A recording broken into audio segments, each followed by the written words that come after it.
ఇట్లా చెప్తాడు కథలు. చెప్పొద్దు, నా అబద్ధాలు ఆడద్దు, మోసాలు చేయొద్దు అంటే నీతి గుంట నడుతుందా అని వాస్తవం.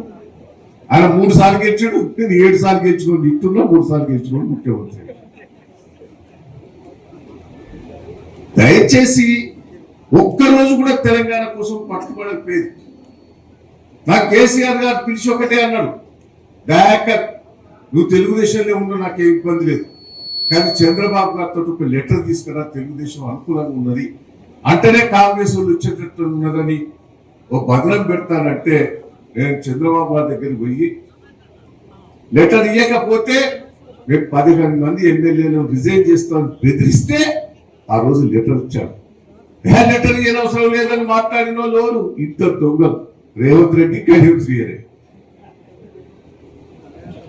అంటే వీళ్ళు తెలంగాణ కోసం ఎప్పుడు మాట్లాడరు, అవకాశం కోసం మాట్లాడుతారు. అవకాశం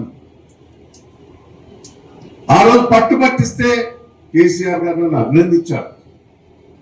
తగ్గేటట్టున్నది, ఇబ్బంది పరిస్థితి సార్, నాకు వద్దు సార్ టికెట్, కొత్త వాళ్ళకి ఏంటి ఊపొస్తా, ఎందుకు వస్తాను అని అడిగితే ఏ ఊరికే ఈయన ఒక కొత్త వాళ్ళని తెచ్చుకుందామనే ఆలోచన ప్రజల్లో ఒకటి ఉన్నది. 7 సార్లు గెలిపించడం ఇక చాలదా? నా మీద వ్యతిరేకత లేదు, సార్ వద్దు వద్దని పట్టుబట్టించిండు. సార్ నాకు ఇస్తే ఇయ్యండి, మీరు ఒక 30 సీట్లన్నా మార్చమని నేను కోరినా.